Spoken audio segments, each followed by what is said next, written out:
doing all right? 10 o'clock? All right.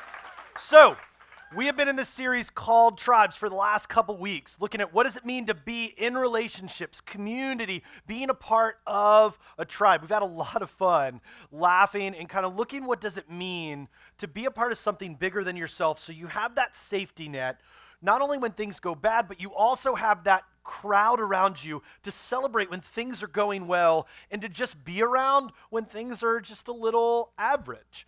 And what does it look like to have that in a biblical sense? And we've had a great time over the last 2 weeks. And today, if you have a Bible, I'd love for you to turn over. We're not going to get there yet. We'll be there in a little bit. In the book of Ecclesiastes. I know, that's a mouthful. Ecclesiastes chapter 4 is where we're going to be at today. It's in the Old Testament of the Bible. If you don't have a Bible, we give them away for free at the Get Connected table in the lobby. Stop by there, pick up a free Bible. There's absolutely zero catch. You don't need any information, anything like that. So if you want to be anonymous and still get a Bible, we have them in there for you.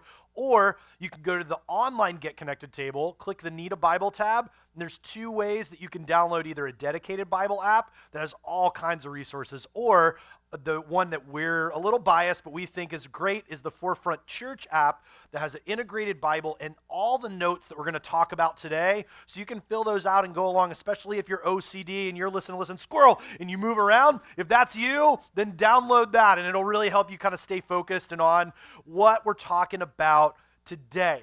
And as we jump in, I'm reminded of this story that I actually shared a part of it with you guys back in 2016 when my daughter came home from school and she said, "Hey, Daddy," and Chloe, she's our oldest, at the time she was 8 years old, said, "Daddy, I want to be able to run for class and school treasure." We're like, "Man, that's awesome. Let's get started." So she was like really pumped about it and excited. So we went home. I got out the laptop, and there she is. And she was like, "Daddy, why are we getting out the laptop? We need poster board." I was like, "Oh, no. We gonna do this big time."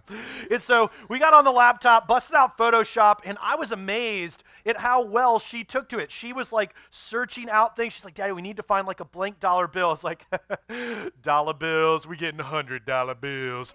And so we found a blank like style $100 bill, and we started doing things. She was looking up a slogan that she wanted to use. She's like, "What's that?" I was like, "Baby, you ain't going anywhere unless you got a slogan." And so we started Google searching. She found this one: "Voting Chloe for treasurer makes perfect sense." Wink. And so we did this thing, and we were excited. We made the posters. She brought them to school. She hung them up. And then a couple weeks later came the day where she had to do her speech on live announcements. They're not the same they used to be for us, where they came over the loudspeaker and it would have that reverb and feedback, whatever. No, now they're on video. So now she has to stand and everybody in the school can see her. And so we worked out like what she was going to say. We even worked out what she was going to wear. She's like, "Daddy, what do I wear? I'm going to be on the announcements." I was like, "Well, you want something that says I'm fun, but also like I mean business." She's like, "What does that mean?" I was like, "I don't really know. Let's look through your closet." So we found something, and we sent her to school, and that day she did the thing. She's like, "All right." And she was all along the way excited. I mean, ecstatic. And then it came for the 2-day waiting period, where it was like everyone in the house was walking on eggshells because she's just anxious. She's our anxious kid, and we realized that. "Daddy, what happens if it?" And here was the problem. The reason she was anxious, there's this other girl in her class, in her grade. She said, "Daddy, that girl beats me at everything. Everything." And I'm like, "Everything?" She's like, "Everything." And the reason that she beat her at everything, that girl, and I didn't explain to her how this happened, but she said she was in 3rd grade last year. And so all her friends moved up, and she's still in 3rd grade again. I wasn't going to slander this chick in front of my daughter, but I was like, "She's still in 3rd grade, whatever." And she's like, "Yeah, I don't understand that." Didn't even unpack that with her. But she's like, she knows all those kids, and now she knows these kids. She is totally going to beat me. I'm like, "Baby, you need to breathe. You need to breathe in, breathe out." And so gets to the day. We get to the bus stop. She said, "Daddy, I just want to pray." We've been praying this whole time going up to it. And you might be like, "Really? Praying about whatever?" It's big in her world, and so it's big in my world. And so, cool, we're going to pray. So every day we're praying for this, and we're at the bus stop. Bus is getting ready to come. "Daddy, can we pray one last time?" I was like, "Okay, we can pray." She's like, "Pray that, like, if I get it, that'd be awesome." I was like, "Well, yeah, that would obviously be awesome." She's like, "But if I don't, then I won't be sad." Okay, pray that. Pray there. She goes off to school. Go to the bus stop, pick her up. And I'm waiting. I see the bus pull up, and she's walking and walking. I see her turn, And I see her down the steps, and I know she didn't get it. So she's walking down the steps, and I'm like, hey, baby. But I didn't want to be like, I was preparing myself. I didn't want to be like, yeah, like show up with balloons and then like everything, and then you drop the cake and all that. And so I was balancing my facial expression if I could tell. And I was like, hey, baby, did you have a good day at school? I didn't get it. It's like, all right. We start walking away. All the kids scatter to their houses walking away. And I put my arm around her, and as soon as I do, she crumbles. She's just sobbing. So I pick her up. And I'm like, all right, you want Daddy to carry you, whatever? Yeah. So she piggyback ride the whole way back. And now she's like a Great Dane. She's huge. And so pick her up, and I'm struggling the whole way home. But I do it because that's what dads do. And we bring her home, and I cuddle up with her in my recliner till Mom gets home. And we wait to do what every parent should do when their kid has a traumatic experience. You're going to go get ice cream. If they're feeling sick in any kind of way, go use the bathroom. If they're sad, go get ice cream. New parents, you're welcome. And so we go and get ice cream, and over ice cream, I explain, sometimes you have bad days, sometimes you have good days, and today's kind of a bad day. And she's like, I'm never going to win at anything, whatever, and she's this defeatist attitude. You know, that attitude you sometimes have when something happens and everything's going to fail, even though it's really not. And, well, what can we do about that? Well, there's one thing I want to beat her at. And they have this thing called Run Club, which is absolutely brilliant. It's basically physical education testing, and they wrapped it around Run Club, so they get to run inside the school building that they're never allowed to do, and kids are like, I get to run in the building. And it's like a weird, like a safe Britney Spears video where they're all running. So they're all running around the school, and they get to do this. Well, this other girl, of course, gets in Run Club, and Chloe's like, of course, I'm never going to be the fastest. This girl, whatever, she's bigger. I was like, you're huge. I'm sure she's not bigger than you. Go on all year long. She's praying, I want to be the fastest kid in 3rd grade. So we're talking about it. And then the other night, I'm working at the other job that I have, and I get this text message, and it's Chloe holding not the 2nd place trophy, but the 1st place trophy for being the fastest kid with the boys. The fastest, because she beat out somebody, because I was asking her, is like that fastest girl, whatever. She's like, no, I'm faster than them. I'm like, you're pounder, like fastest kid. And so she's holding this trophy, just crushing it. She's all legs, which I'll hate later, but for now, it's great. But she's doing it, and this kid, salty as can be. Because she wanted to hold the trophy, and Chloe's like, my trophy, and she plotting her death. We have to locking all the doors, like little sister in there. Like, she's just so mad. Just ignore her if you see her in the lobby. She's still angry. But Chloe was so pumped about it. And that morning when I saw her, because I was working late and I didn't get to see her, first thing she said is, I beat her. And at the inside, I wanted to be like out. I just want to be like, yeah. But I had to control it because I didn't want to encourage you. So I'm like, that's cool. Yeah, whatever. On the inside, I'm like, yeah, you destroyed her. And we started having a conversation. But here's what I loved. Is that Chloe talked about how she had her teacher that was encouraging her, Mom and Dad were encouraging her, even Roxy, her sister, was encouraging her. Her friends on the bus were pushing her to do better. And what I loved is that there was this opportunity for her to crumble and us to lament and us just sit in that moment and just let her be angry and sad. Or she set a goal back in September that then she hit way further along, that she was able to be the number 1 kid in her grade. And I go, man, it's amazing that we get to watch these things take place. And you've had things in your life that you go, oh, I can never make it. There's no gonna, it's all gonna absolutely crumble. But I want you to know, and I love this quote from Craig Rochelle, that you can embrace that what appears to be an interruption in your life, it actually has the opportunity and is often an intervention. That Chloe had this moment where she was absolutely crumbling, but Mom, Dad, sister, teachers, friends, her tribe came alongside her, encouraged her, set a goal, and she began moving forward. And it was neck and neck with this chick all year long. I was actually on pins, and I'm like, do I need to be like Tanya Hardin, this girl, and just be like, knocking them legs out, and be like, you're the fastest kid. Hey, sorry about that, kid. I'll pray for you in the hospital. What do I need to do? Because she was just it was negative, but she pulled it out, and I was so thankful. But you have those moments too, where life has been interrupted. and you ask yourself, where is God? Where is my tribe? Where are my people? It could be, and I would say that often is the case, that God is actually planning an intervention for you and I to set the stage for something greater, to be able to help you heal and move and breathe. You see, and I would, in a moment, we're going to get to what we call every week our main idea. Because I know if I gave you 45 things, that you're going to maybe remember one of them, and so why not just give you one, so that when you get to Thursday of this week, or in 3 weeks from now, when the bottom drops out, everything hits the fan, life is crumbling, and you go, wait a second, what was that thing that I learned that I need that connects me back to God and this tribe? And we would put that premise this way, that a breakdown becomes a breakthrough when tribes rise up, when they move and function and breathe in the way that they're designed. But here's the problem. That all sounds well and good until we go, I'm really fearful about opening up to anyone. I really don't know if I want to open my life in. I'm terrified that if I let people in, that they're going to see my flaws and my hurts and all of this stuff.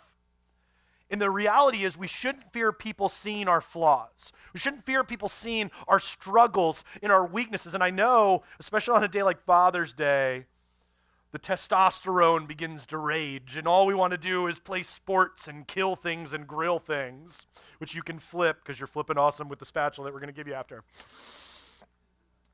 But what if in that moment, and what if in these moments we go, wait a second, it's okay to not be okay and to open up about these things? What I would fear most, and our fear should be, is about where we would be, where we would end up if we don't let people in.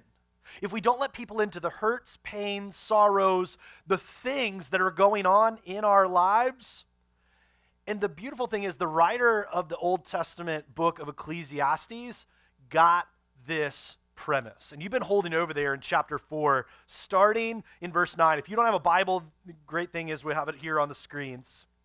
It says, 2 are better than 1 because they have a good return for their labor. If either of them falls down, one can help the other up. But pity anyone who falls and has no one to help them. I need to confess a little something. When I read the Bible, I have to connect it back to things because I'm not an audible learner. I'm more of a visual learner. And if you're like me, and roughly statistics show that 80% of people are actually visual learners and not audible. And so I have to connect things back. And so when I read this passage, and I say, but pity anyone who falls and has no one there to help him, I read it in Mr. T's voice. And so I'm like, but pity the fool that has anyone who wants to fall on him. And the thing is, anytime I hear the word pity, and I know you might be like, you're absolutely crazy, you're welcome.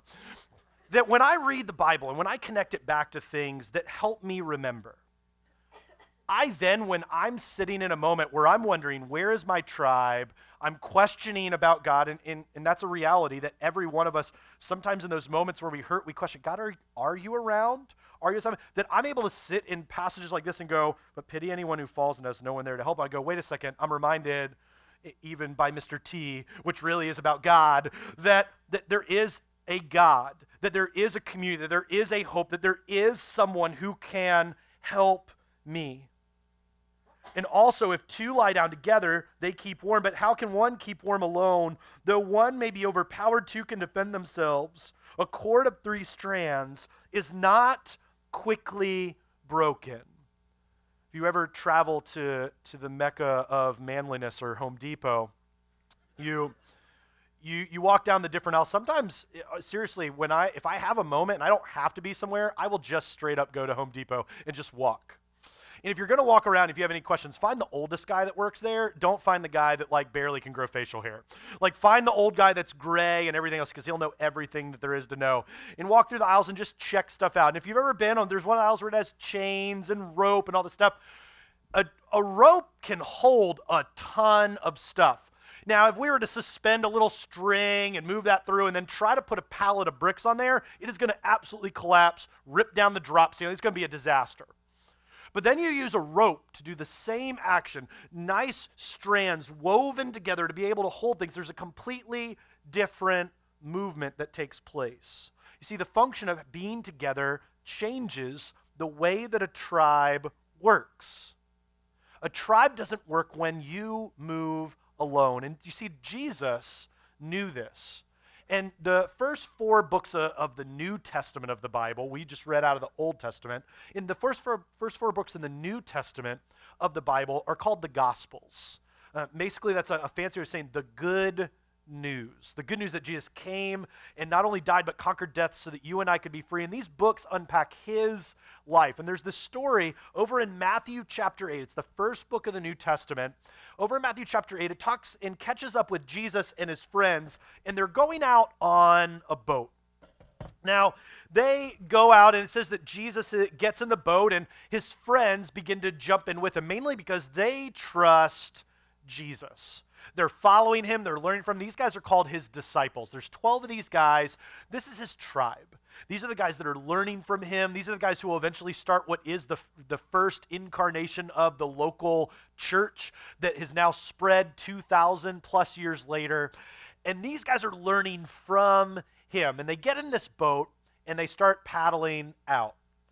Now, as they paddle out, they're hanging out and doing their things, and they're all around, and a storm then comes up on them, so much so that the storm begins to go over the boat. Now, I don't know about you, but being out on the water on a smaller boat is terrifying. Even if you talk to some guys that are in our naval community, being out on a big ship in the middle of the ocean, sometimes you see things and you go, like that would make you want to change your pants. Like, it's scary business. But I've spent a lot of time on smaller boats. My dad had a bass boat growing up, and we would get out on that, and one time he let my brother drive it, which was a horrible idea. My brother was probably about 9 years old, and my dad's sitting next to him, and he had the steering wheel for the motor, and he cranks it in, and I'm sitting in the front of the boat, and a boat is normally supposed to go along nice and flat. Well, my brother hits the gas, just punches the gas. And all of a sudden, a boat that's normally supposed to do this does this. And I'm sitting on the front, and during that time, my parents took me to church, but I was not a big fan of God, faith, the divine.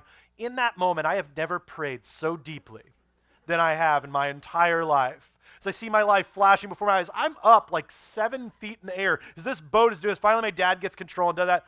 But I'm watching water flying. I'm like, this is where I meet you, Lord. Like, you're Lord now. Like, I'll do whatever you need. I'll go to church every day. I'll do it. I'll be happy. I'll sing hallelujah. All that will just save us. Dad gets the boat under control. And so when I watch this story unfold, these guys are all on the boat, and they're doing this. The waves they're freaking out. What is Jesus doing? Well, it says that he's in the back of the boat, just having a snooze, just sawing logs. This whole storm is flying around doing this stuff. Jesus is having a siesta. And they are flipping out. They're like, Jesus, we're going to die. Hide your kids, hide your wife. We got to do this. Jesus, Jesus. They are crying out. Finally, they get Jesus' attention. Jesus wakes up. What he doesn't say is, oh man, there's a big storm coming. We need to get rid of it and settle this out. He's like, oh, why'd you wake me up? I was having a good little nap, having little dreams of sheep jumping 2 by 2. Little Bible joke, sorry. Like 4 people thought it was funny. I'm a dad, I have bad jokes. And he doesn't say any of that. None of that at all. He stands up and he says, in this interaction, all that this takes place, when you're looking for a tribe, a bunch of people around you, we need to watch the way this story unfolds. It says, you of little faith, why are you afraid? I am here. Basically what he's saying to him is, you're acting like I am nowhere around, that you have no one at all. Why? Haven't you seen the things that I've done? The things that he's unpacking. You had no business being afraid. I am a part of your tribe. I am with you. He stands up and speaks the words. The seas calm, the winds die down, and it's like glass. So who is this man that controls the winds and the waves? How many times have you and I been journeying in life in the boat, and then all of a sudden it springs a leak? The storm comes in, and we go, dear 8-pound, 6-ounce baby Jesus, you save me. God, somebody send help quick. And we look around and we go, Where is everybody? Where are my friends? God, where are you? Just like the disciples did. They acted like Jesus wasn't around at all, like they left him on the shore. And I want you to get this. If you want to have a tribe of people around you, if you want to be in full connection with God, don't ask the divine to take away your storm until you've asked Jesus to get in your boat. God, where are you? God, save me. God, what happened? And God goes, I didn't go anywhere. You did. You hopped in the boat and you started paddling and you went out into the middle of the lake and you left Jesus and your tribe on the shore. Why would you think there would be anyone to help you when you left them all behind? I watch people all the time. This October, I'll be celebrating 20 years of ministry. In that 20 years, I've watched people time and time again walk through the door. Normally, their boat's sinking or a storm's happening. Usually, people don't walk through the door, I really love Jesus and life was great. I just need the cherry on top. I want to come to church. Like, no. Most people walk through the door in absolute dumpster fire mode. And if you go, I don't have a dumpster fire, you're lying to yourself. And so now you have a dumpster fire and you're a liar. And so let's be honest that every one of us has a moment where there's a hole in the boat or we've gone into a storm, and we have these moments in life. And the people ask our staff, why is it that God abandoned me? And I have to be able to lovingly say, God didn't go anywhere. You journeyed without anyone in your boat. You never invited Jesus to be a part of your journey. Why did you expect him to just magically show up like a genie, granting your wishes? It's not the way that it works. While God is a God of love and grace and beauty, God is also a God of order. What he says is, I want to be a part of your life, but I'm not going to go with you if you have never asked me to be a part of that journey. That's your free will. That's my free will choice. And so what does it look like to have, in the moments that things fall apart, a godly tribe in the moments when things are hard and when the moments when things are beautiful? Well, part of that is this, and there's three things. One, God will bring you the tribe that you need when Jesus is the one that you follow. Now, ladies, I need to break it for you.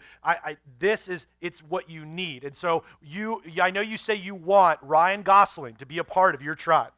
All right? Like, fellas, and I'm not even going to go there. Like, you have these people who you say, I want them to be a part of my tribe. I need them. And God goes, when you and I follow Jesus, he will give you the tribe that you need and the people around you that will guide, direct, encourage, lift you up. When you lose the treasure spot and you fall apart, the people that can come under you and lift you up and push you forward when you feel like giving up. But it starts with inviting Jesus to be a part of that journey. And then you will begin to see the tribe come together that you need, not the one that you necessarily say you want. And that's why it gets into this second piece, that tribes will give you what you need in the breakdown, not what you want.